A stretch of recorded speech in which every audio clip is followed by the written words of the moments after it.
اب اس میں یہ بڑا اللہ کریم کا بہت بڑا انعام ہے کہ کوئی ایسی ہستی مل جائے جس کے قلم میں تار نہیں، دریا ہوں، سمندر ہوں، اور وہ بانٹ بھی رہی ہو،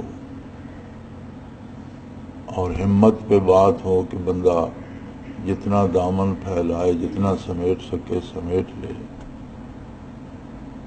تو یہ تاریخ اسلام میں بھی تبع تابعین کے بعد بہت شاذ رہا ہے۔ لوگوں نے زندگیاں اس میں خرچ کی، سفر کیے، تلاش کیے ایسے لوگ، اور بعض لوگ ایسے بھی دنیا سے چلے گئے جو زندگی بھر تلاش کرتے رہے، انہیں کوئی بندہ ملا نہیں۔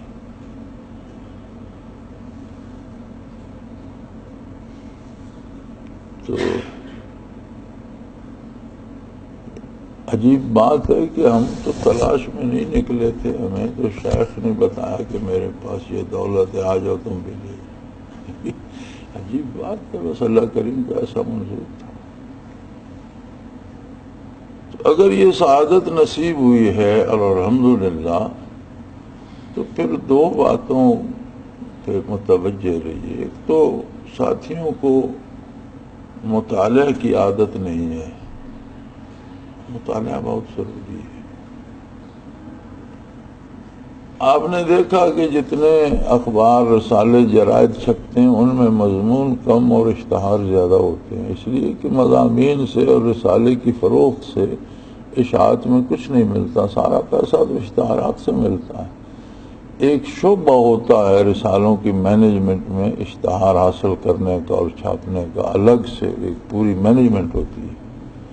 سارے رسالے اسی پہ زندہ رہتے ہیں۔ المرشد میں تو کوئی اشتہار نہیں ہوتا، کوئی ایک دو ساتھی وہ بھی سادہ سا اشتہار ہو برکت کے لیے دے دیتے ہیں، ورنہ کوئی اشتہار نہیں ہوتا، نہ کسی صابن کا، نہ تیل کا، نہ چائے کا، نہ سگریٹ کا، نہ کوئی اچھا نہ برا، نہ کپڑے والوں کا، نہ جوتے والوں کا، کوئی بھی نہیں ہوتا، چونکہ مقصد پیسے کمانا نہیں ہے، مقصد پیغام پہنچانا ہے۔ تو ہم سمجھتے ہیں کہ جتنا اشتہار چھپے گا اتنا کوئی چند لفظ اور چھپ جائیں جو لوگوں کے کام کے ہوں۔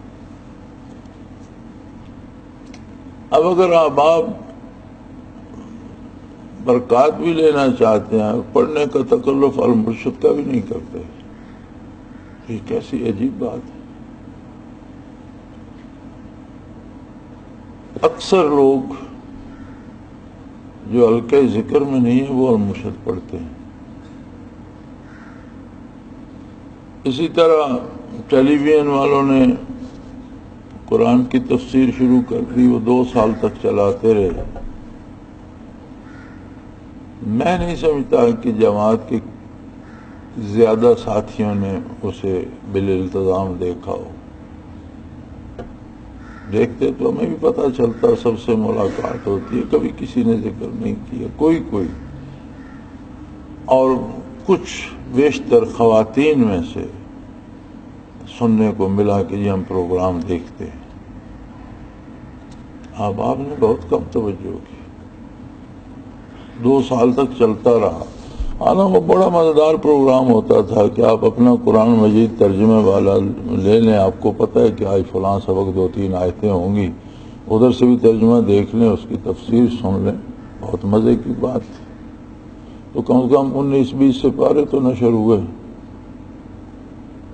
پھر انہوں نے روک دیا کسی وجہ سے، اب سنا پھر کہہ رہے تھے پھر شروع کریں گے۔ یعنی آپ مطالعہ بھی نہ کریں، کتابیں بھی نہ پڑھیں، المرشد بھی نہ پڑھیں، بات بھی نہ سنیں، تو کیسے بات بنے گی؟ ذکر کے لیے ویسے وقت نہیں ملتا۔ اب اجتماع میں آپ تشریف لاتے ہیں، جو بندہ 2 دن 3 دن رہتا ہے وہ جا کے ہفتہ ریسٹ کرتا ہے اور مٹھیاں بھرواتا رہتا ہے، مر گیا، تھک گیا۔ تو ہم جو ساری عمر یہاں بیٹھے، ہم بھی تو انسان ہی ہیں۔ اجتماع ہو یا نہ ہو، ہمارے معمولات تو وہی ہیں صبح سے رات تک۔ تو اور کسی کام میں آپ روز دفتر جاتے ہیں اس میں نہیں تھکتے، آپ روز ہل چلاتے ہیں اس میں نہیں تھکتے، آپ روز دکان پہ جاتے ہیں اس میں نہیں تھکتے، آپ روز کارخانے میں جاتے ہیں اس میں نہیں تھکتے، 2 دن ذکر کے لیے آ جاتے ہیں، اس میں تھک جاتے ہیں، کوئی زمین پہ لیٹ نہیں سکتا، کوئی زمین پہ بیٹھ نہیں سکتا، کسی کے گھٹنے ٹیڑھے ہیں، کسی کا کچھ ہے، یار کچھ تو میں تو یہ سمجھتا ہوں کہ اللہ کریم ہمیں جو دے رہے ہیں زبردستی ہی دے رہے ہیں، ہم پہ ٹھونسا جا رہا ہے۔ اپنی طلب سے لینا، اپنی بھوک سے لینا وہ اور بات ہوتی ہے۔ تو بہرحال جو بھی ہے کوشش کیجئے دونوں پہلوؤں پر، مطالعہ کی عادت ڈالیے، ضرور پڑھیے۔ المرشد کے 30-40 صفحے ہوتے ہیں اور 1 مہینے کے بعد آتا ہے، تو ایک ورق بھی روز پڑھیں تو مہینے میں ختم ہو جاتا ہے، بلکہ جو پڑھتے ہیں وہ تو دوسرے دن ختم کر کے بیٹھے ہوتے ہیں کہ جناب وہ ختم ہو گیا، فلاں مضمون سمجھ نہیں آیا، اسے پھر پڑھتے ہیں۔ اس لیے میں آپ سے کہتا تھا کہ آپ کے بیشتر سوال وہ ہیں جو کتنی دفعہ شائع ہو چکے ہیں، اگر آپ مطالعہ کرتے ہوتے تو ان کی نوبت نہ آتی۔ اس لیے نہیں کہتا کہ میں سوال پوچھنے سے منع کر رہا ہوں، میرا مقصد یہ تھا کہ آپ مطالعہ کیجئے سیرت نبوی علیہ صاحب الصلاۃ والسلام کے کتنے بے شمار لوگوں نے، گنا نہیں جا سکتا کہ کتنے لوگوں نے حضور نبی کریم صلی اللہ علیہ وسلم کی حیات طیبہ پر اور سیرت مبارک پر لکھنے کی سعادت حاصل کی، متقدمین سے لے کر آج تک بے شمار کتابیں ملتی ہیں، پڑھیں، مطالعہ کریں، ذکر و مجاہدے میں محنت کریں، کیفیات دل میں آئیں تو زیادہ سمجھ آتی ہے، اور ساتھ مطالعہ بھی ہو تو نور علی نور ہو جاتا ہے۔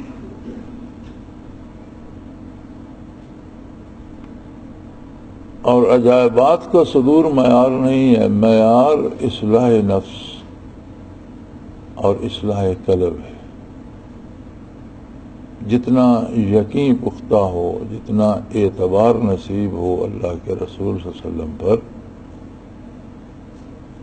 اتنا سمجھیں کہ ذکر سے فائدہ ہو رہا ہے، اور جس قدر اعمال و کردار میں اللہ اصلاح کی توفیق دے، گناہ سے ڈر لگنے لگے، نیکی پسند آنے نیکی کی طلب آئے، کیونکہ مان تو آخر سارے جائیں گے، بات یہیں آ کے اٹک جائے گی کہ میدان حشر میں تو سارے کافر بھی کہیں گے کہ ہم نے جنت دوزخ بھی دیکھ لی، بار الہ تیری بارگاہ بھی دیکھ، اب ہمیں دنیا میں بھیج، دیکھ ہم کیسی عبادت کرتے ہیں کتنے۔